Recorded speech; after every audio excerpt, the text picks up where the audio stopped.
Hello everyone, and welcome to this week's nutrition class. This week we are going to be talking about extreme picky eating, like food phobias and anxieties that can occur in kids. Now, let's get right down to this video.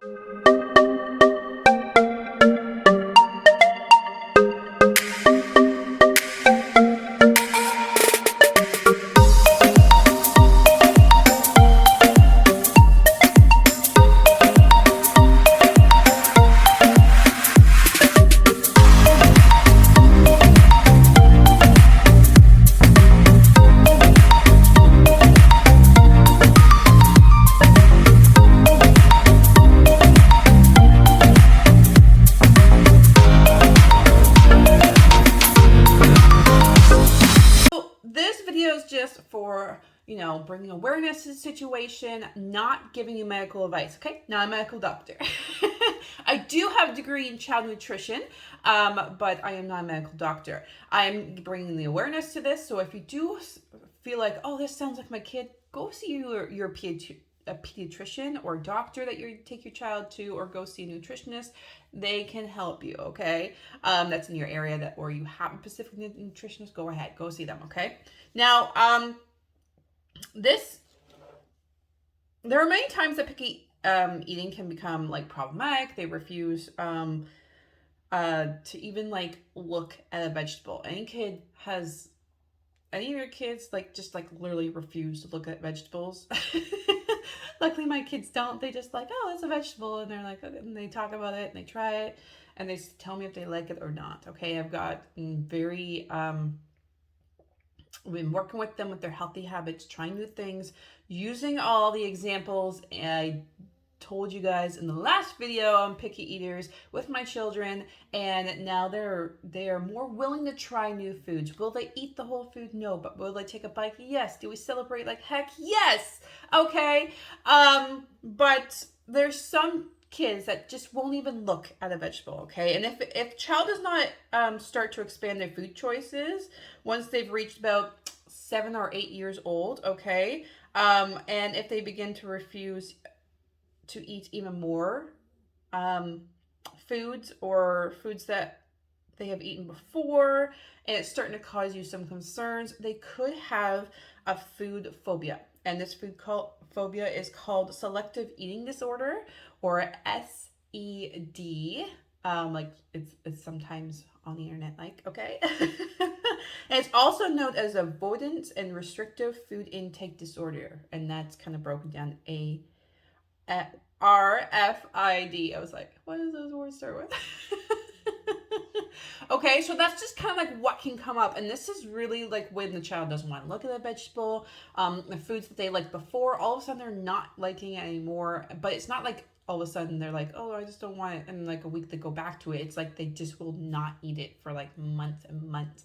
Okay, like they're just like, I don't like, they're like really stubborn about it. It's just like for example, my youngest, she for the past week she's been off peppers, but she had a pepper yesterday. Okay, so that's not the phobia of them all of a sudden coming off food. That's just her in her little cycle. Okay, so this selective eating disorder starts before the age of 5 and lasts until adulthood. Okay, so you can kind of start seeing some aspects at the age of 5, but it really doesn't come to light till about 7 or 8. Okay, it can also begin in infancy. Okay, at the age, many toddlers turn up their noses at many foods they're supposed to eat, and though it can be confusing and such,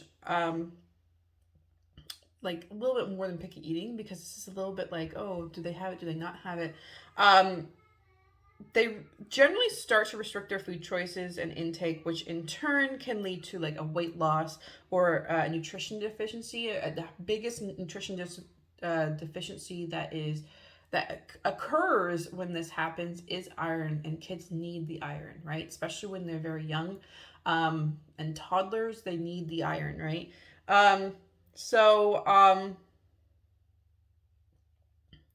Normally, when it's, like I said in the last video, when they are picky eaters, they tend to stay with food that are safe. Okay, that's when the picky eating happens. Then you use some of the helpful tips that I use, like making mealtimes pleasant, using the color plates, that sort of thing. And what I'll put the video above so you can go back to that video, don't worry, or the description below as well. But once you stick with it for a couple months and then they try new food and they take a bite, like once the habits start coming, they're good, right? But when it doesn't start happening, you're like, oh no, what's going on? And it could be some of this. Now, this could be like a traumatic experience as a child they had with food. So it could be a food that they've choked on, and they become to have a fear of it or phobia over it because they don't want to choke again, okay? So it could have been that, or it could also be a negative association with the food in general. So they could have learned, or something could have happened in their atmosphere that was negative in that like while they ate that food, and now whenever they think about that food or try and eat that food, they associate that situation, that negative situation that happened, with the food. Okay, and that's really what I try and do, is try to eliminate emotions with food with kids, right? We try to teach you how to teach your children about nutrition so they think of it as a fuel source, and it's something that they need to have their body function properly, to reach the goals that they want to become as physical fit as they want to become that soccer player that they want to, or football player, that sort of thing, rather than we're really happy or we're excited, you won the game, woohoo, let's go get ice cream. They're now associating ice cream with a happy aspect, all right? So, or when they're upset or angry at something and you take out the ice cream, because some parents do that, which it's okay. That's how you were brought up, right? We're just trying to reprogram it, right? So there's those emotional triggers that we try and get out of the child's system, so there's no emotional attachment to food. But these phobias and anxieties around food can happen because of an emotional situation while they're eating the food, okay? So that's just one of the reasons that they can have it. Another one, they just could develop a high sensitivity to food textures and the taste and smell. For me, I have a huge, like, it's got to smell good or I ain't gonna eat it. It has to be a certain texture for me. I'm a texture eater and a smell eater. And if it doesn't have those two things, I ain't even gonna eat it. Don't even make me try. Okay, so I come from that. So me knowing my food relationship, how I eat, I can now help and understand where other people are coming from as well. So also learning about your kids and how they eat, learning your food habits. Are you emotionally attached to food? Are you emotionally triggered? Because if you're emotionally triggered and you have a certain food when you're upset or angry or you're happy, your child also sees it and kind of picks up on it as well too. So they can get an emotional attachment through food, through you as well. So once you start understanding how you work, you can also help your child and kind of have sympathy for them and not be as upset when they're like, I don't want this anymore, or I don't like this, or I don't want to try this. You can then have a little bit of sympathy for them. You can have the patience to sit down, have the conversation to figure out why they don't want to have that food. Okay, is it the texture? Is it the sound of the chewing? Because when I sat down with Evelyn and she was refusing to eat meat, and she was just like, I don't like chewing. And I was like, what don't you like about chewing? The sound. And that's what clued in. It's the sound of chewing. So now I have to make her food. She doesn't eat meat at all because she doesn't like that. She has the occasional like chicken or turkey. That's it. Other than that, she's plant-based. She has chickpeas, lentils, all that good stuff. She even has tofu. She loves like tofu when I make it into like a chicken nugget. And sitting down with her and learning that she didn't like the sound, like, just opened up a whole new variety of foods, because then I knew how to make them. And then once I knew how to make them and had her try it, she loved it. She loved it. She just didn't like the sound of the chewing before. So when you have those conversations with the kids, you can actually really find solutions. When you find those solutions, you could like, they become like the best eaters in the world half the time. Okay, because everyone will eat so much more food now, and it's crazy. But really learning about you and sitting down with your child is the best, okay? Now, here are some signs of selective eating disorder. Now, if you see any of those, you can go see a specialist, even a behavior therapist, a doctor, nutritionist. Go to someone who is an expert in this and get some help, okay? Or even just have your child looked at to see if this is even it. If it's not, then even that specialist in the food can help give you those solutions or even suggestions on how to get your child to kind of eat a little bit better, okay? So here's some of the signs. It's an overall and consistent lack of interest in eating. So if they don't even want to eat. Refusing foods based on its smell, taste, or texture. Poor self-feeding skills, so they may refuse to hold a piece of, like a fork or a spoon, okay?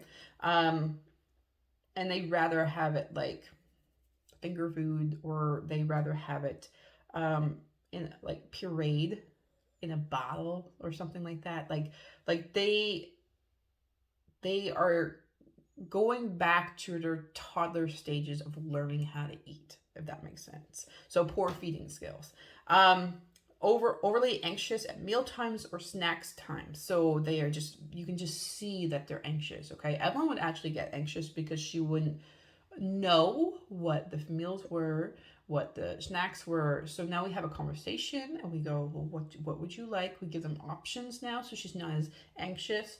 Just learning about that instead of me just grabbing something out of the fridge and giving it to them was really a game changer, because especially using those colored plates and you're like, okay, it's blue today. Let's have a blue day. Let's figure out what blue foods you want, and getting really creative with that, like blueberry muffins, blueberries, even just using a little bit of food coloring or even just like those sugar-free juices and actually putting it in to like something that's a baked good or something to make it blue and it's healthy. So like a sugar-free muffin with a whole pack load of protein if you used chickpea flour or something like that, or even infused protein powder into it. That's like a sneaky way to get more protein into them and more fiber into them if you add vegetables, and just making it a color, right? So once you kind of see that, if your child's getting anxious, you can sit down and have a conversation with them and just kind of like see what's going on with them, okay? Showing signs of nervousness, that's also, you see it in them, right? Obviously underweight as a result of poor nutrition intake, okay? So that's kind of like the biggest sign that you can see, is that your child is starting to lose a little bit of weight, starting to get a little skinny, and you're getting a little bit concerned. Once your child starts losing weight and you're just a little concerned, that's like you need to go see a specialist for that. And then you can kind of like use the other points to see if there's any more connection. But once they start losing weight, you can tell that they're a little bit skinny, or they're lethargic, they're very tired all the time. You need to go see your doctor, your behavioral specialist, your nutritionist, to just kind of get more suggestions. Because again, even with that, if your child is a picky eater and you're not having the conversations with them, it could be they're just a picky eater, right? And you need to have the conversations with them to kind of like make up a plan together of how to get them to eat, okay? The biggest thing I found with my kids is getting them involved in the food, in what they're having for dinner, lunch, snacks. Just getting the kids involved. It like at this young age, from 2 to adulthood, they are looking for independence. They're looking to kind of have some control in their life. And if you give them that little bit of control in their food and give them options, and it feels like they're doing something, oh my goodness, it changes how they eat. And it's amazing how just one little conversation around food can really change the pace for your child. So that's the video for today. I just wanted to bring awareness that there could also be food phobias or anxieties, like the selective eating disorders that your child could create or develop. And it's just something to be aware of with having a picky eater, okay? So make sure you watch the picky eater video I did last week. And I'll put it up here or in the description below at some point in time during this video. Click on it. But I hope you guys have a fantastic day, and I'll see you guys on my app next week. Bye, guys.